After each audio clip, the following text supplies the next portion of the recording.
जानते हैं आज के देश और दुनिया की सिलेक्टेड काम की और महत्वपूर्ण 50 बड़ी खबरों को सिर्फ 10 मिनट में। पर अभी तक आपने इस वीडियो को लाइक नहीं किया तो लाइक कर दीजिए।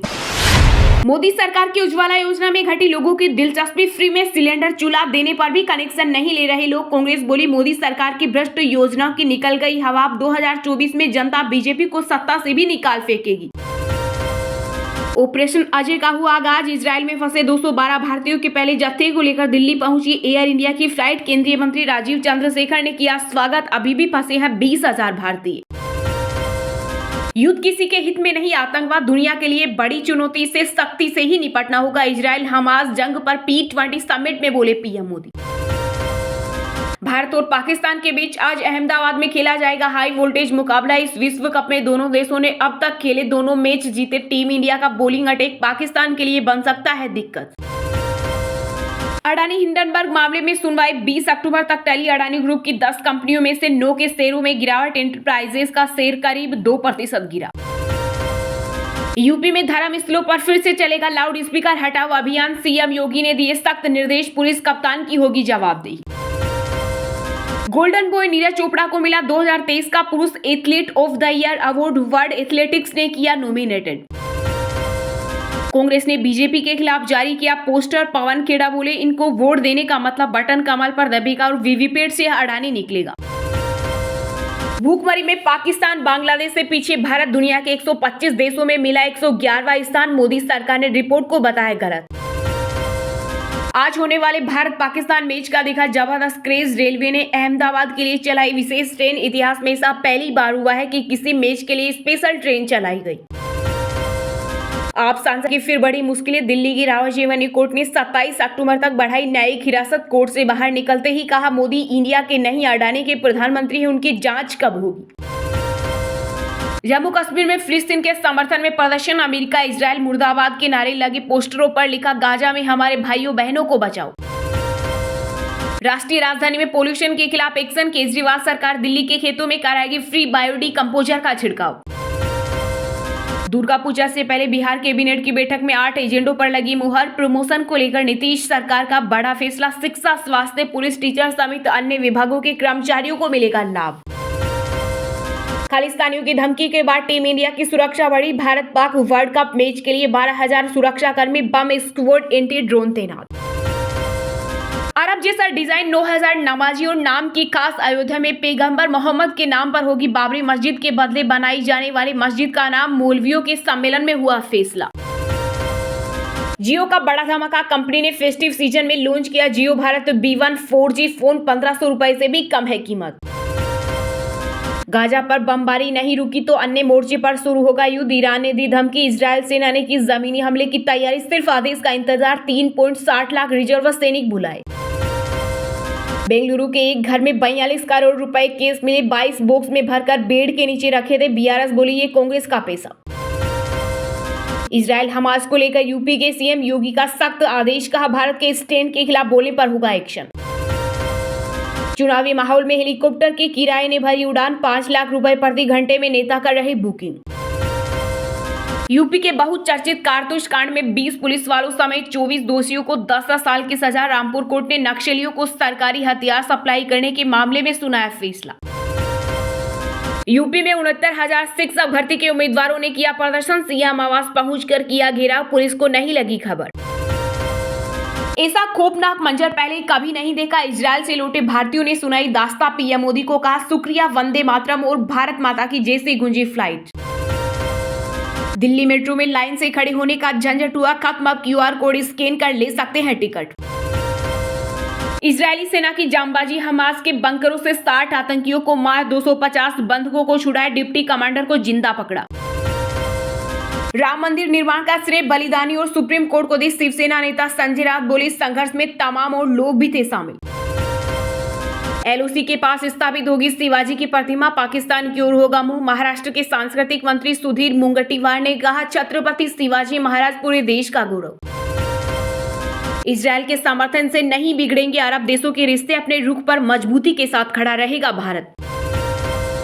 महादेव सट्टेबाजी ऐप मामले में हुआ बड़ा खुलासा। अंडरवर्ल्ड डॉन दाऊद इब्राहिम के भाई संगती सौरभ चंद्रकार की पार्टनरशिप पाक में लॉन्च करने वाला था सट्टेबाजी ऐप। ISI का भी था समर्थन। पीएम मोदी ने यशोभूमि में P20 समिट के उद्घाटन समारोह को किया संबोधित। बोले, यह शिखर सम्मेलन विश्व की संसदीय प्रथाओं का महाकुंभ। कनाडा को छोड़कर G20 देशों के कई स्पीकर हुए शामिल। फिलिस्तीन का समर्थन करने पर कांग्रेस पर भड़के असम सीएम। बोले, कांग्रेसी भारत में सरकार बनाना चाहते हैं या पाकिस्तान में। सिख गुरुओं का उपदेश और बलिदान देश कभी नहीं भूल सकता। दिल्ली में बोले गृह मंत्री अमित शाह का गुरु ग्रंथ साहिब में सभी धर्मों की अच्छी बातों का समावेश। भारत में गूंजे इजराइल मुर्दाबाद के नारे। दिल्ली, यूपी और कश्मीर समेत कई राज्यों में हाई अलर्ट।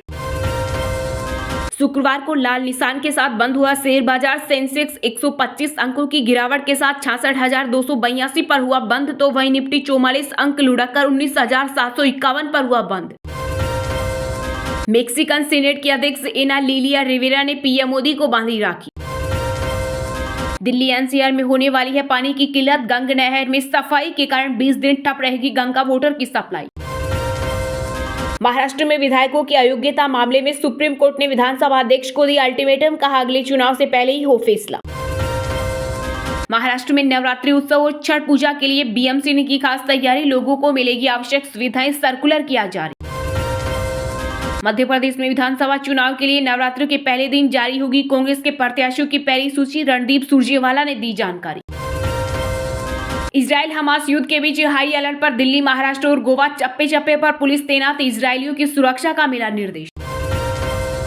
कांग्रेस पर हमलेवार हुए बीजेपी नेता कैलाश विजयवर्गीय। बोले, राहुल गांधी और प्रियंका गांधी के पास झूठ के अलावा कुछ नहीं। कोई भी कहीं भी मंदिर में कर सकता है प्रवेश। आरएसएस महासचिव दत्तात्रेय होसाबेल ने कहा, विरोध करने से नहीं, काम करने से खत्म होगा भेदभाव। हमास का समर्थन करने वालों को बख्शेंगे नहीं। सीएम योगी ने सोशल मीडिया के लिए भी जारी की गाइडलाइन। चलिए अब जानते हैं जो आम आदमी के काम की और फायदेमंद खबरें हैं उनको विस्तार से। पर इससे पहले अभी तक आपने इस वीडियो को लाइक नहीं किया तो लाइक कर दीजिए। कांग्रेस ने बीजेपी के खिलाफ जारी किया पोस्टर। पवन खेड़ा बोले, इनको वोट देने का मतलब बटन कमल पर दबेगा और वीवीपैट से अडानी निकलेगा। जी हां, देश के 5 राज्यों में होने वाले विधानसभा चुनाव के लिए तारीखों का ऐलान हो चुका। कई राज्यों में मुकाबला बीजेपी बनाम कांग्रेस के बीच है, तो कहीं त्रिकोणीय मुकाबला होने वाला है। छत्तीसगढ़ में भी कांग्रेस और बीजेपी में सीधा मुकाबला है। बीजेपी ने कांग्रेस सरकार के खिलाफ आरोप पत्र चुनावी घोषणा के 1 महीने पहले ही जारी कर दिया था। वहीं अब चुनाव की घोषणा हो गई है, तो कांग्रेस ने भी बीजेपी के खिलाफ पर्चा जारी किया है। ये पर्चा काफी दिलचस्प है क्योंकि इसमें कांग्रेस ने गौतम अडानी के मामले को चुनावी मुद्दा बताया है। दरअसल कांग्रेस मीडिया विभाग के राष्ट्रीय पवन खेड़ा ने रायपुर के प्रदेश कांग्रेस भवन में प्रेस कॉन्फ्रेंस की। इस दौरान कांग्रेस ने पोस्टर जारी किया जिसमें लिखा था कि छत्तीसगढ़ में बीजेपी को वोट देने का मतलब बटन कमल पर दबेगा और वीवीपैट से अडानी निकलेगा। इसके साथ पवन खेड़ा ने कांग्रेस सरकार के 5 साल के कार्यकाल में किए काम के अनुसार इस बार 75 से अधिक सीटें जीतने का दावा किया है। उन्होंने कहा कि हमारी सरकार ने अपने जन घोषणा पत्र के 95% वादों को पूरा किया है। वहीं मीडिया से बातचीत करते हुए बीजेपी पर भी जमकर बरसे। पवन खेड़ा ने कहा, बीजेपी को वोट देने का मतलब छत्तीसगढ़ की संपदा अडानी को सौंपना। छत्तीसगढ़ के बॉक्साइट, आयरन, कोयला, देवभोग का हीरा खदान, राज्य की सीमेंट कंपनियां, पावर प्लांट सभी पर अडानी कब्जा करना चाहते हैं। उन्होंने कहा कि बीजेपी छत्तीसगढ़ चुनाव को लेकर केवल इसलिए व्याकुल है, प्रधानमंत्री 4 सभा कर चुके हैं। अमित शाह हर हफ्ते यहाँ आ रहे हैं। 2 दर्जन केंद्रीय मंत्री, अनेकों राज्यों के मुख्यमंत्री सभी छोटे से राज्य में लगातार डेरा डाले हुए हैं क्योंकि बोस के बोस अडानी ने सबको टारगेट दिया है। पीएम मोदी ने यशोभूमि में P20 समिट के उद्घाटन समारोह को किया संबोधित। बोले, यह शिखर सम्मेलन विश्व की संसदीय प्रथाओं का महाकुंभ। कनाडा को छोड़कर G20 देशों के कई स्पीकर हुए शामिल। जी हां, दिल्ली के द्वारका में नवनिर्मित यशोभूमि कन्वेंशन सेंटर में आयोजित P20 शिखर सम्मेलन का प्रधानमंत्री नरेंद्र मोदी ने उद्घाटन किया। इस दौरान पीएम मोदी ने G20 के सदस्य देशों के सभापतियों को भी संबोधित किया। उन्होंने कहा कि यह शिखर सम्मेलन दुनिया के संसदीय प्रथाओं का महाकुंभ है। संसद बहस और विचार विमर्श के लिए एक महत्वपूर्ण स्थान है। P20 समिट में आतंकवाद पर करारा प्रहार करते हुए प्रधानमंत्री ने कहा कि आतंकवाद से निपटने के लिए साथ काम करने की जरूरत है। युद्ध से किसी का भला नहीं हो सकता। आतंकवाद मानवता के लिए बड़ा खतरा है। आतंकवाद से सख्ती से ही निपटना होगा। पीएम मोदी ने कहा, दुनिया संकटों से जूझ रही है। यह शांति और भाईचारे का समय है। एक साथ आगे बढ़ने का समय है। यह समय सबके विकास और कल्याण का है। पीएम मोदी ने संसदीय अध्यक्षों के सम्मेलन में कहा कि भारत चुनाव के दौरान पारदर्शिता और दक्षता बढ़ाने के लिए 25 वर्षों से अधिक समय से ईवीएम ईवीएम का उपयोग कर रहा है। 2024 में आम चुनाव के दौरान लगभग 100 करोड़ मतदाता अपना वोट डालते रहे हैं। मैं सभी प्रतिनिधियों को अगले आम चुनाव देखने के लिए भारत आने के लिए आमंत्रित करता हूं। प्रधानमंत्री ने आगे कहा, भारत में आम चुनाव को सबसे बड़ा त्योहार माना जाता है। आजादी के बाद से भारत ने 17 आम चुनाव और 300 से अधिक राज्य विधानसभा चुनाव देखे हैं। भारत न केवल सबसे बड़ा चुनाव आयोजित करता है बल्कि इसमें भागीदारी भी करता है। पीएम मोदी ने कहा, भारत चंद्रमा पर उतरा है। भारत ने G20 शिखर सम्मेलन की सफलतापूर्वक मेजबानी की और आज हम P20 शिखर सम्मेलन की मेजबानी कर रहे हैं। यह शिखर सम्मेलन शक्ति का जश्न मनाने का भी एक माध्यम है।